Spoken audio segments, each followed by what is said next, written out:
مشرکین مکہ جو نبی کریم صلی اللہ علیہ وسلم کے جانی دشمن تھے، ابو جہل اور اخنس جیسے لوگ، وہ راتوں کو اپنی نیند چھوڑ کر چھپ کر حضور کا قرآن سنا کرتے تھے۔ اور آج حضور پر جان قربان کرنے والا مسلمان رمضان کی تراویح کے اندر قرآن پاک کو چھوڑ کر آرام کرتا ہے۔ وہ لوگ جن کو کتاب دی گئی، مطلب جو مسلمان ہیں، ان کے متعلق اللہ رب العزت نے فرمایا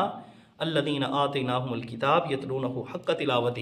یہ سورت نمبر 2 آیت نمبر 121 ہے کہ جن کو ہم نے کتاب دی ہے، مطلب قرآن پاک، وہ اس کی ایسے تلاوت کرتے ہیں جس طرح تلاوت کرنے کا حق ہے۔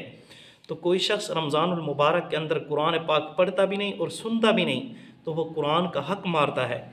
سال کے اندر 2 مرتبہ قرآن پاک پڑھنا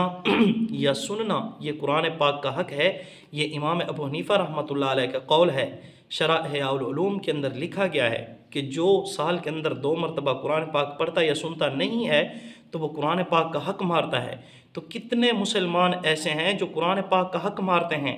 آج کل ہم لوگوں سے جا کر کہتے ہیں کہ جی میرے بھائی نے میرا حق مار لیا ہے، میرے چچا نے میرا حق مارا ہوا ہے، میرے دوست نے میرا حق مارا ہوا ہے، میرے رشتہ دار نے میرا حق مارا ہوا ہے۔ بھائی کہیں ہم نے قرآن پاک کا تو حق نہیں مارا ہوا، کہیں قرآن پاک تو جا کر رب ذوالجلال سے ہمارا یہ شکوہ تو نہیں کرے گا کہ اس نے میرا حق مارا تھا، نہ تو پڑھا تھا نہ ہی سنا تھا۔ اگر پڑھنا نہیں آتا تو تراویح کے اندر کھڑے ہو کر حافظ قرآن کے پیچھے کم از کم 1 مرتبہ سن لیں۔ بھائی حضور اقدس صلی اللہ علیہ وآلہ وسلم جب اس دنیا سے جانے لگے ہیں تو حضور نے 2 مرتبہ دور فرمایا ہے، تو کم از کم ہم 2 مرتبہ قرآن پاک کو تو سنیں۔ اگر سن نہیں سکتے، پڑھ سکتے ہیں تو پڑھیں، پڑھ نہیں سکتے، پڑھنا نہیں آتا تو حافظ قرآن کے پیچھے کھڑے ہو جائیں اور قرآن پاک کو سنیں۔ یہ قرآن پاک کا حق ہے، قرآن پاک کا حق ضائع نہ کریں، وگرنہ رب ذوالجلال سے قرآن پاک نے شکوہ ضرور کرنا ہے۔ اور اللہ رب العزت جن لوگوں کے متعلق فرماتے ہیں الذین آتیناہم الکتاب یتلونہ حق تلاوتہ، کہ وہ قرآن پاک جن کو ہم نے دیا ہے وہ ایسے ہی تلاوت کرتے ہیں جس طرح تلاوت کرنے کا حق ہے، تو اس طرح کے لوگوں کے اندر شامل ہو جائیں، اس طرح کے لوگوں کے اندر شامل نہ ہو جائیں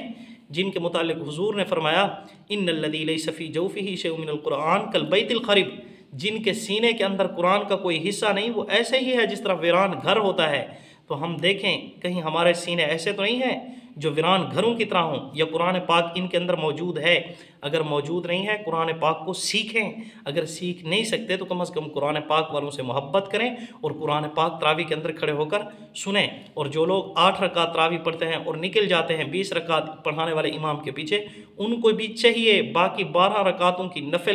نفل کی نیت کریں، نفل کی نیت کرنے کے بعد 12 رکعتیں بھی ادا کریں تاکہ پورا قرآن پاک سن سکیں، کہیں 8 کے چکروں کے اندر قرآن پاک کا حصہ ضائع نہ ہو جائے اور رمضان کے اندر بھی پورا قرآن پاک نہ سن سکیں۔ تو اللہ رب العزت ان لوگوں سے ہماری حفاظت فرمائے جو لوگ قرآن پاک کا حق مارتے ہیں، اور ان لوگوں میں شامل فرمائے جو قرآن پاک کی اس طرح تلاوت کرتے ہیں جس طرح تلاوت کرنے کا حق ہے۔